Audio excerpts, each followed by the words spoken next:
Halo teman-teman, di sini saya akan melakukan storytelling. Jadi ditonton ya.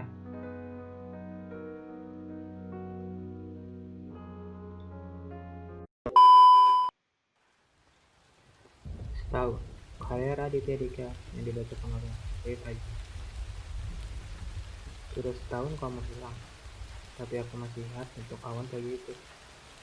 Kita berdua di depan rumahmu, kamu dengan tas minum di bawah. Aku yang masih coba setengah mati untuk menahan rasa pergi. Kamu yang malah membahas awan. Lihat di awan itu, bentuknya kayak apa? Tanya kamu. Aku melihat ke arah langit biru, ke arah ujung telunjukmu. Aku jawab jujur, kayak gumpalan lemak. Enggak dong Momo, katamu. Itu lihat, kayak kucingnya.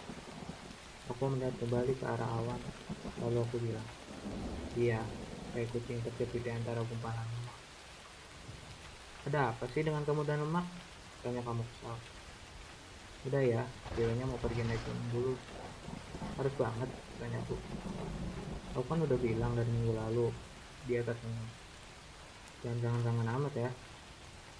Seandainya aku tahu, setelah ini aku tidak akan pernah mendengarmu kamu lagi. Sudah setahun kamu hilang, tapi aku masih menyalahkan diriku. Kenapa aku tidak ikut naik gunung? Cowok macam apa yang tidak menemani ceweknya mendaki?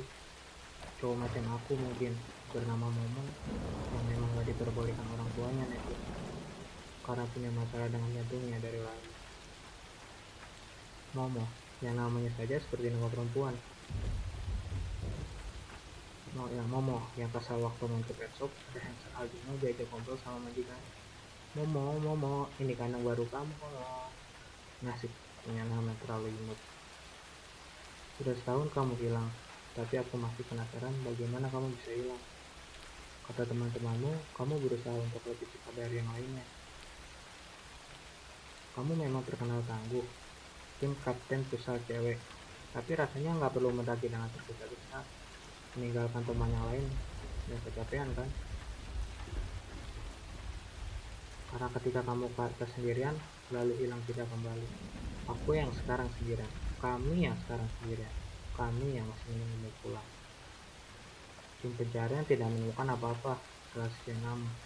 Mereka akhirnya berhenti. Aku masih ingat tanya ibu kepada mereka. Jadi, sekarang Nadia bagaimana? Tim pencarian tidak bisa menjawab. Aku hanya bisa ikut bertanya dalam hati. Jadi, sekarang aku gimana Nadia?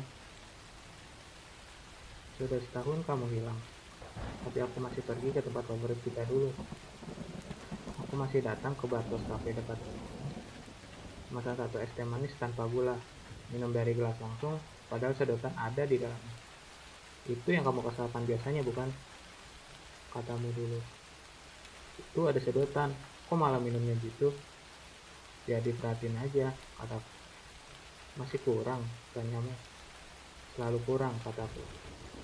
Lalu kamu senyum merasa geli. Tapi jujur, gobalanku cukup dahsyat kan? Percayalah, aku punya lebih banyak lagi ketika kamu pulang nanti. Sudah setahun kamu hilang, tapi aku masih mampir setiap minggu di ujung jalan rumahmu. Melihat awan, memandangi pagar rumahmu, berusaha berpegangan kepada penggalan cerita kita dulu. Yang semakin hari, terasa semakin sangat. Hari ini di ujung jalan, aku mencoba menebak apa bentuk awan hari itu. Kadang seperti roti, kadang seperti kapas. Tapi kenapa yang terjadi kepalaku tidak pernah seperti kucing? Sebuah lirik memecahkan lamunanku. Meow. Di solokan depat rumahmu, aku melihat ada kucing kecil di dalamnya. Badannya ringkih, dia sudah pasti akan mati jika aku tinggalkan. Kucing, kamu kenapa? Kataku kepada kucing. Aku tidak tahu juga kenapa aku bertanya dengan bahasa Indonesia kepada kucing ini. Jika kucing ini bisa menjawab, gak apa-apa cuy. Pasti aku langsung bikin channel YouTube sendiri, minta kucing ajaib ini untuk. Si kucing ringkih gemeteran, mencoba berjalan, seperti agar-agar di tengah siang hari dingin. Dia lalu tergeletak, lemah. Aku membawanya pulang, membungkusnya dengan baju ganti di dalam. Aku bilang pada kucing itu, mulai hari ini nama kamu Awan. Jujur, aku nggak suka kucing. Menurutku, mereka makhluk egois yang terlihat sombong. Kata orang lucu, tapi menurutku pandangan mereka terlalu dini. Seolah ada hal jahat yang mereka rencanakan sejak kecil. Seolah mereka merasa lebih baik dari manusia. Tapi aku belajar menyayangi hewan, karena aku yakin ada yang mengatur pertemuan kami hari itu. Pelan-pelan aku belajar soal kucing. Hewan suka menegur keras ketika dia lus. Awalnya aku bingung sampai harus bertanya kepada teman yang memelihara kucing. Ini kucing gua kok menggarang keras banget ya? Dia mau bunuh gua apa gimana? Enggak, kata temanku. Kucing kalau mendengkur artinya dia sayang. Cara yang aneh untuk menunjukkan rasa kasih sayang, kataku. Lah, kalau ada kucing yang tiba-tiba senyum pipi, pasti lebih aneh lagi dong, kata temanku. Sudah setahun kamu hilang, tapi aku masih suka membaca cerita di handphone. Awan duduk di pangkuanku sambil melihat baris demi baris saat kita saling berbalas. Malam itu, aku sedang membaca chatmu kepadaku tentang kamu mengingatkanku agar aku jangan sering makan instan malam-malamnya. Aku balas, oke. Terus kamu nanya, oke doang. Lalu aku teruskan, oke sayang. Dan kamu balas, bagus. Lalu aku balas, bagus doang. Dan kamu jawab, bagus sayang. Betapa hal-hal remeh seperti ini bisa membuatku risih, sampai susah untuk tidur. Awan jadi teman baikku terbaik untuk menjalani hari tanpa kamu. Paling tidak, di kantor ada kegiatan tambahan. Di dalam kubikel kecilku, di tengah-tengah jam gabut, aku bisa cari jual adalah cara merawat kucing, atau 10 tanda kucing mati, atau apakah kucing hendak menguasai dunia. Teman kantorku melihat ini dengan positif. Bagus deh kalau lu jadi pelihara kucing, kata dia. Biar lu gak galau melulu, biar lu cepat tidur lagi. Memang, patah hati adalah diet yang terbaik. Tidak semua teman kantorku seperti ini. Ada juga yang seenaknya bilang, lu kenapa sih udah setahun masih ngarep aja? Gak mau cari cewek lain? Biasanya aku hanya membalas singkat, enggak. Dia malah bilang, udahlah, anggap aja diputusin. Aku tidak menjawab. Seandainya dia tahu, ini tidak seperti diputusin. Ini jauh lebih sakit. Kalau diputusin, ditinggalkan, disingkiri, kita tahu orang itu tidak akan balik. Tapi kalau orangnya hilang, kita bisa apa? Ada dilema antara menunggu atau berhenti berharap. Antara maju atau diam di tempat. Kadang kita, harapan kamu tiba-tiba datang mengetuk pintu di sore hari dan bilang ini semua hanya prank. Terlaluan sih kalau begitu. Prank yang sangat niat, tapi tetap keterlaluan. Ada juga saudara jauhku datang ke aku dan bilang, Momo, gue tahu kok rasanya kayak gimana. Lagi-lagi aku diam. Dia tidak tahu rasanya bagaimana. Orang bisa menunjukkan empatinya, tapi tidak tahu rasanya. Aku saja masih merasakan kehilangan kamu adalah sesuatu yang asing. Sesuatu yang aku tidak siap untuk rasakan bagaimana orang bisa merasa paham. Suatu sore Awan sakit. Dia terlihat lesu, lebih malas dari biasanya. Dia nggak mau main dengan mainan favoritnya. Itu kaos kaki kasku yang sedang dia gigit-gigit juga tidak dia gubris. Aku sempat berpikir, jangan-jangan buku kakiku yang membuat dia sakit seperti ini. Tapi sepertinya problemnya jauh lebih parah dari itu. Takut kenapa-napa, aku bawa dia ke dokter. Sampainya di dokter hewan, dokter bertanya, nama kucingnya siapa? Awan, kataku. Nama kucingnya Awan, tanya dokter hewan. Dia tersenyum. Nama suami saya Awan juga loh. Oh ya, nama saya Momo. Saya pasti sudah sering kok jadi nama kucing. Nah, ada satu kucing bandel banget langganan di sini, namanya Momo. Kalau kamu divaksin, harus dibantu semua orang di sini. Kebetulan kucingnya Taurus, jadi harus dibantu. Ngaruh emang ya? Tanyaku. Dokter hewan tertawa. Ya enggak lah mas, serius banget. Pabrikan ya? Dokter hewan mengecek semuanya dan berkata, Awan hanya dehidrasi. Dia kurang minum aja. Dokter hewan lalu memberikan saran mengganti makanan Awan dengan makanan basah. Dia juga menganjurkan agar sering mengganti air minum Awan dengan air bersih. Kami lalu pulang dari sana. Setelah membayar itu semua, sambil melihat belacan dari klip, aku bilang kepada Awan, Kenapa malah makanan lo daripada makanan gue, Wan? Awan tidak membahas apa-apa, karena dia tidak bisa bahasa Indonesia. Malam harinya aku tidur di depan kandang Awan, menjaganya dari sore hingga malam. Tidur di lantai membuat aku kedinginan. Ibu datang membawa selimut, menaruhnya di atas badanku. Nah, ayo tidur di kamar yuk, kata ibu. Aku setengah terbangun melihat ibu ada di depan mata. Aku berkata sambil menarik selimut. Aku mau jagain dia, Bu. Di sini aja. Udah, gak apa-apa. Dia baik-baik aja kok, kata ibu. Kita gak pernah tahu, Bu. Aku gak mau ninggalin dia. Ibu mengelus punggungku, dan dia berkata, pelan.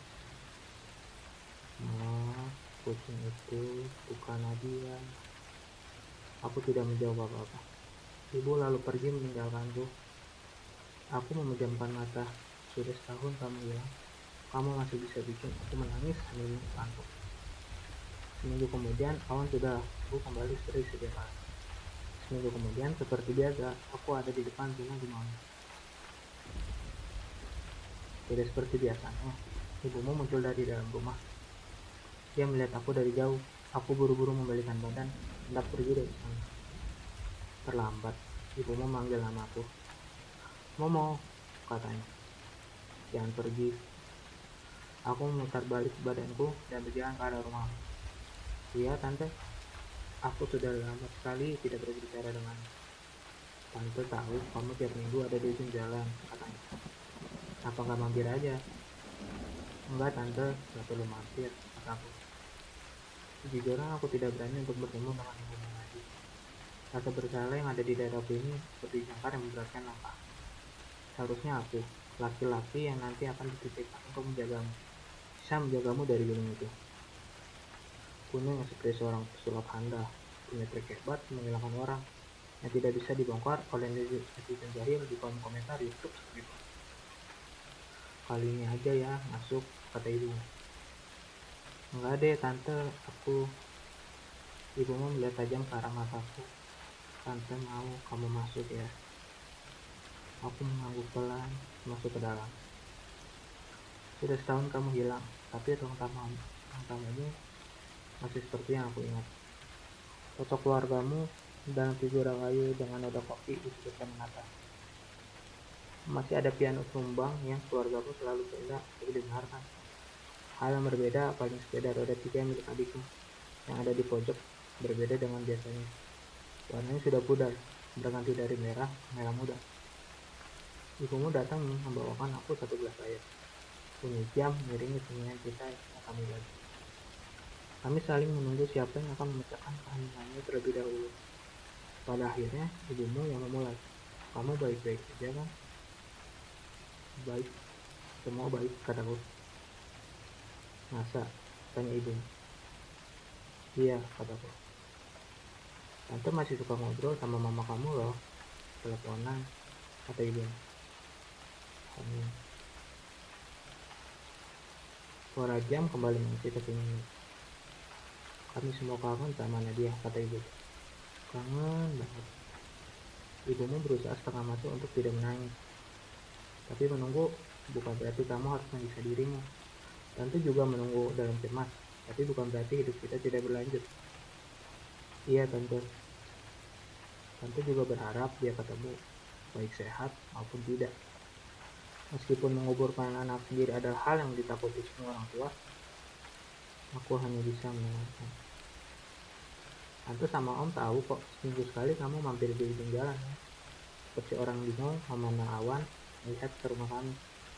Kami tahu kok kamu orang yang terakhir ngobrol sama dia sebelum dia berangkat. Kami tahu kok kalau di hati kamu merasa bertanggung jawab atas ini semua. Aku akhirnya membuka suara. Aku cuma menyesal, aku gak bisa mengubah apa-apa yang terjadi. Gak ada yang salah, gak ada yang tahu apa yang terjadi. Kami bahkan tidak menyalahkan siapa-siapa mau. Kami bahkan tidak menyalahkan kamu. Kenapa kamu menyalahkan diri kamu sendiri? Air mataku mulai terkumpul.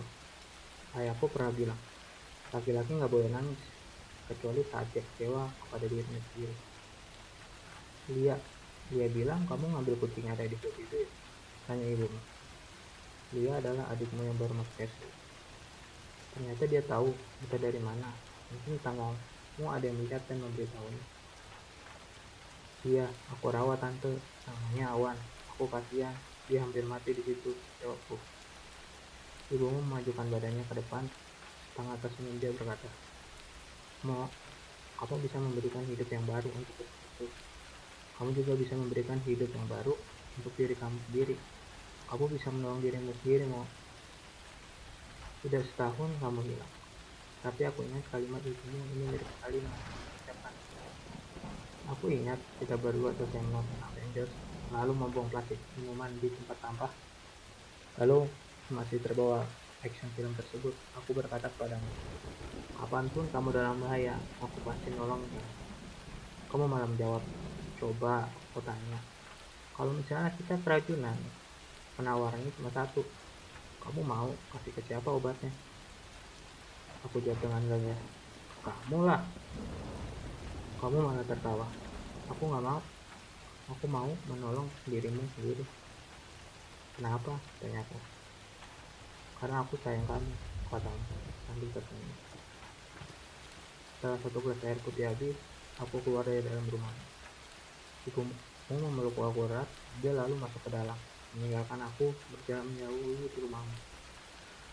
Aku melangkah perlahan-lahan sambil melihat sebongkah awan di atas langit biru. Awan tersebut bergerak perlahan, berarak-arak di tiup angin. Aku memingkingkan mata. Awan hari ini tidak terlihat seperti seekor kucing.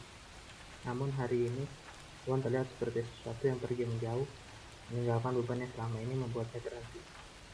Seperti seorang yang bebas kembali.